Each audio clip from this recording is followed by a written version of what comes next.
Thank you. Thank you, everybody. It's truly an honor to be here today. Thank you for the invitation to the Free Cities Foundation, for everybody that has been my cheerleaders in this journey for so long, especially that guy somewhere in the back that is the best wingman that I have found in my life and the maker of all my dreams and adventures. I kind of feel that I need to bring everybody back a little bit from the food coma. So we're going to start with a quick exercise. Raise your hand if anybody else here is from Cuba. Raise your hand if you have ever been in Cuba as a tourist. Raise your hand if you have ever been in Cuba as a Cuban. Raise your hand if you have ever escaped Cuba. So, ladies and gentlemen, we already established yesterday and today that in order to sell freedom, we need to tell stories. So that's what I'm trying to do here today. I want to tell you a story, and you're going to have some sort of assignment or homework at the end.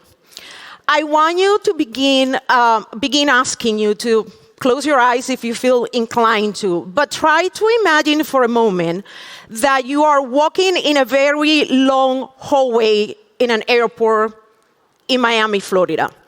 It's the first time that you are in this building, the first time that you are in this city. The year is 2001. It is Mother's Day of that year. My hands are trembling, my chest is tight with both fear and hope. I am holding everything that I own with me, and that was my entire life stuffed inside 2 suitcases, $200 in my pocket, and my Cuban birth certificate. As I made it to the end of that hallway, it was probably the longest short walk that I have ever done in my life. And as I was going through the end of the area that I was supposed to be walking, in my head, I started reliving a scene that had happened a few days before in yet another airport. But in that first one, it was the one where I first left Cuba, and my dad held me in the very last door before you go to the part of, immigration security where there's no more goodbyes and no more coming back. He literally got in my face, grabbed me by the shoulders and told me, I know everybody's sad. I know that your mom and everybody else are going to be crying, but you're going to walk towards that hallway and you're not going to look back. Because your future is not here. Your future is on the other side of whatever you can find in there. When he said that, as I kept, approaching the same similar hallway in this airport in Miami, and I had all those words of my dad going in my head, I remember that I was just distracted by the noise, the lights, the smell of food, the busyness that we normally see in airports. And then I realized that I just got to the little table where I was supposed to talk to someone that I never met before, wearing a uniform that looked like the cops and the police that I grew up with in Cuba. And I remember that the first words that I say out loud would be the ones that define the rest of my life. And all that I was able to utter to this gentleman was, I am Cuban and I am requesting the protection of the United States government. That moment was for me starting literally a new life. Back then when I left Cuba, I didn't know how to articulate that we humans have this natural drive to always seek freedom, to live free, to be able to pursue our dreams, to be able to build and create things that we feel are important for us. But that moment in that airport was a culmination of years of silence, resistance, many questions that could not be asked out loud, and the growing realization that my entire life until that moment had been held captive under the absolute power of a communist dictatorship, but they actually were never able to take a hold of my soul. And just like that, I realized that I had just voted with my feet when voting with your feet was not even a thing. Now, allow me to introduce you that little girl that if the slides are moving, you should be able to see that little girl with a uniform in a podium with a microphone. That little girl was me. I was 5 years old when that picture was taken. I was the proverbial child of the state. I was born in a place where the revolution and the Communist Party owned everything, including my thoughts and the words that I decided or chose to speak.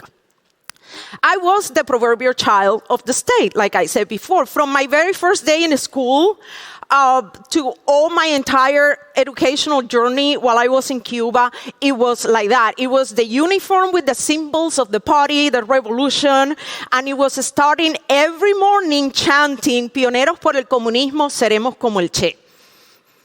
Pioneers for communism, we will be like Che Guevara. Mind you, I don't know why they want us to be like a murderer, a sociopath, but I digress. During my childhood in Cuba, the normal in my life was to see and live and experience by myself that children were just not being taught, to read and write or what we normally do when you are in elementary school or something like that. We were like constantly brainwashed into ideas that were all political agendas and manipulations. Teachers weren't just educators, they were ideological officers. They were student records that we had in paper back then, where 50% of those pages was information that it was not academically relevant at all. It was all yearly interviews that they would do with us, asking us what are the conversations about politics that take place at the dinner table.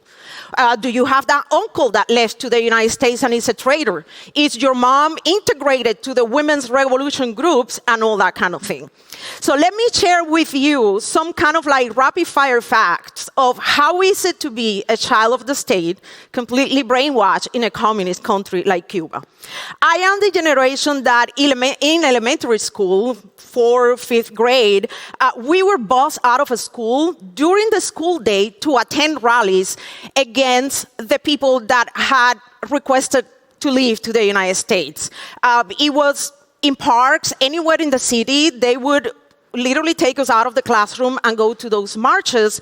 In those, by the way, there were always mobs burning rag dolls with whoever was the American president at the moment. I am the generation, like I told you, the student records contain more information about the political inclinations of your family, your friends, your relatives than whatever was supposed to be actually academically relevant for a student, whether it was elementary, middle school, or high school, even in college. My childhood in Cuba was marked by Christmas that were erased before I was born, and 3 toys being sold under the rationing book.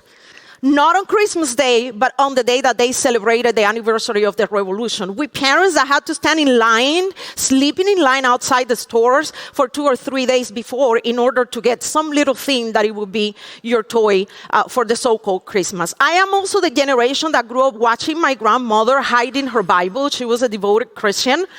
And all the Christian symbols were inside her closet because the only thing that you were allowed to display in the living room, in the walls of your living room, were the pictures or the portraits of the Castro brothers, whoever was the general or in charge of the military, and whoever was the Soviet president at the time. That's all that you could do. Otherwise, you would risk the neighborhood community groups to report you with the political police.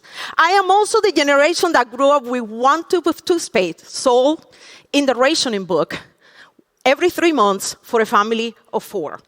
Just the same stories that you see in any other failed communist experiment all over the world. The bread lines forever to just get a little piece of meager bread and have something to eat in the morning. I am also the generation that grew up whispering political conversations in a very close circle of trust, because you would never know who would be spying and willing to report you with the political police or the government. So imagine, after going all that, the face that I should have put the first time that a friend took me to a grocery store in Florida because I needed to buy toothpaste. And I just stood in that aisle like a deer in the headlights because there were so many choices, so many flavors, so many colors, and I didn't know what to pick. That right there, it hit me like a Mack truck in the face that I didn't know how to be free. I have never had choices like that before. I was also the generation while we were in Cuba towards high school and college that had a cousin that was a valedictorian in her high school, and she was denied admission in the university in Havana because she was a devoted Christian, and she refused to say no in the meeting where they were interviewing her to get into the University of Havana. I was also the generation where the party, the central committee of the party, chose which career we were going to go and do in college after we graduated from high school. They told me I need to go and do agricultural engineering. Whether I wanted or not, I didn't have a say on it. The only students that got to choose their career, guess who were? The sons and the daughters of the high elites of the Communist Party, the government, the ministries, and so on. In middle and high school, we were the generation that we were subject to do forced labor in the summer heat, working in agriculture for free because we weren't paid for that. We were minors, and we were doing that job away from our parents. We also are the generation that we have mandatory military drills when we were in high school. Imagine just teenage girls trained to fight an enemy that we have never met or seen before, in a country that told us that thinking differently was treason, cleaning and taking apart AK-47s while trying to keep our nails pretty and the hair done. It's kind of like funny when Ursula was talking yesterday about the clotheslines and the water. I started laughing, and then we had an opportunity to talk a little bit after she was done. And I was like, we were literally in the same boat, just in different geographical locations. I am also that generation that got her underwear stolen in the clotheslines, in the apartments that you see in those buildings in Cuba. And that generation that the normal for us was to having running water in the pipes only 1 hour a day. And then blackouts were scheduled. It was just part of your daily life schedule. You will have 8 hours with electricity and 8 hours without electricity. I am also the generation who grew up with families torn apart. Many of you have probably already heard the story of the German family that I have, sitting somewhere in the back that nobody believed that we are related. For nearly 15 years, we communicated only through pen pals, through letters that arrived to our houses clearly tampered because we knew that the government and the political police was opening and reading them. We finally met in person when I was 15 years old after the Berlin Wall fell, because during all that time, I was trapped in Castro's communist gulag in the Caribbean, and they were stuck on the wrong side of the Berlin Wall.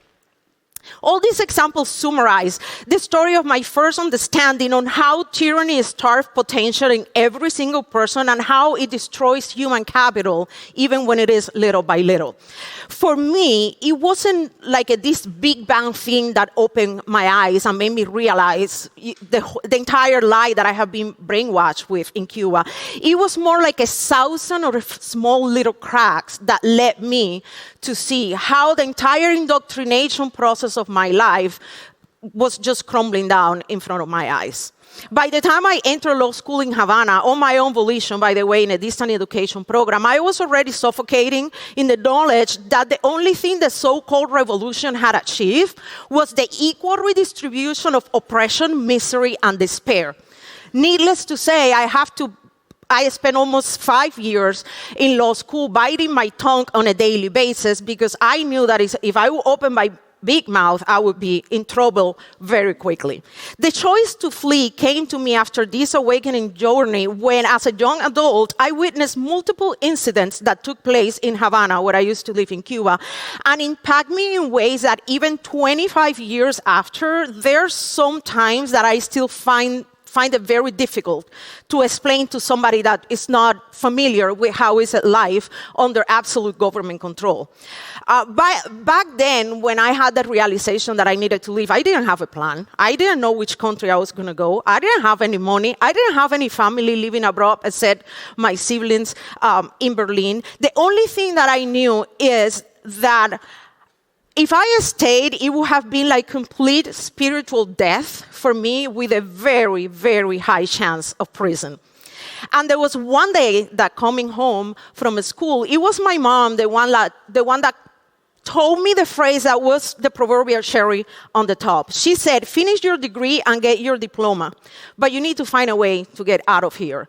If you don't, you're going to end up in jail with the first client that you attempt to represent in a court in this country.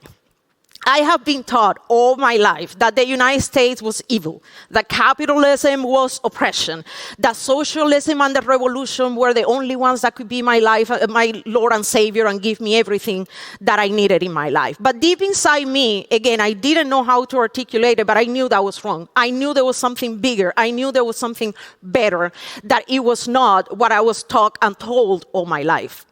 When Fidel Castro took the Russian tanks out of the Malecón to crush the riots in the summer of 1994 in Havana, I was there. Shortly after, when the rafter crisis erupted during the Clinton administration, I saw my friend and neighbors jumping into homemade raft right in front of the apartment buildings that you saw where we used to live in the working neighborhood, and they all were taking only one direction. They all were trying to get north.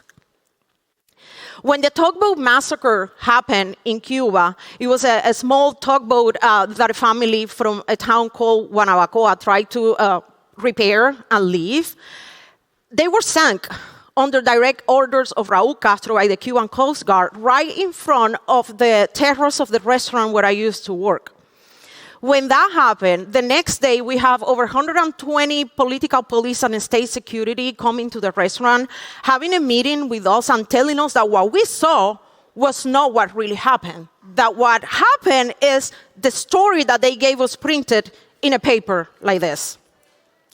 I was also in Cuba when the Brothers to the Rescue civilian airplanes were shot down by the Cuban military over international waters near Havana coastline too, murdering four American citizens of Cuban ancestry that were doing humanitarian missions, trying to identify the rafters that were standing on the water so they could be rescued and their life literally saved. 24 years after that airport experience in Miami, I'm still in awe to realize that the day I arrived in the United States, I was, in a certain way, completely reborn. Was it easy? You bet it was not. Starting over is never easy. It doesn't matter what is it that you're starting over, whether it's in a new country, in a new job, in a new life. It's always a challenge. But I realized that what began as a survival reaction of something that I knew I wanted to do evolved into a purpose. I discovered the ideas that underpin liberty, not just freedom from hunger or fear, but freedom to speak, freedom to own, to question, to create, to pursue, and to push boundaries when you need to. I read books that were banned in Cuba. And it was like an entire journey of learning how to be free. I became a mom, an entrepreneur, a fierce advocate for liberty. I went from fearing the state to literally making a career exposing the tyranny of government control under socialism, and made a career with the saying that, yes, you better believe me, the government is largely malevolent. I embraced the mantra, you don't like what I have to say? That's fine. Give me a microphone and I'm going to say it louder, and then let's see what happens. All these years, why voting with your feet still matters to me, and why it should matter to you, and why you should leave this room and talk to other people and tell them why is it important. Because it is always worth it. Because if I made it 24 years ago, when we didn't have the education, the technology, the resources that we have today, trust me, everybody in this room and those that we can share this message with outside this empire hall can do it too. There is no way that someone that lived an experience like mine, fleeing communism, a communist dictatorship, is going to stay silent while the seeds of many other similar oppressive states and regimes keep popping out in front of my eyes. I always say that it was a leap of faith that I have never regretted, and the lighting or the goal or the mission is that I didn't do what I did 25 years ago for my American-born children to end up in the same disaster that I had to escape, just in English and with Wi-Fi. And that is the hill where I will happily die on. Thank you very much.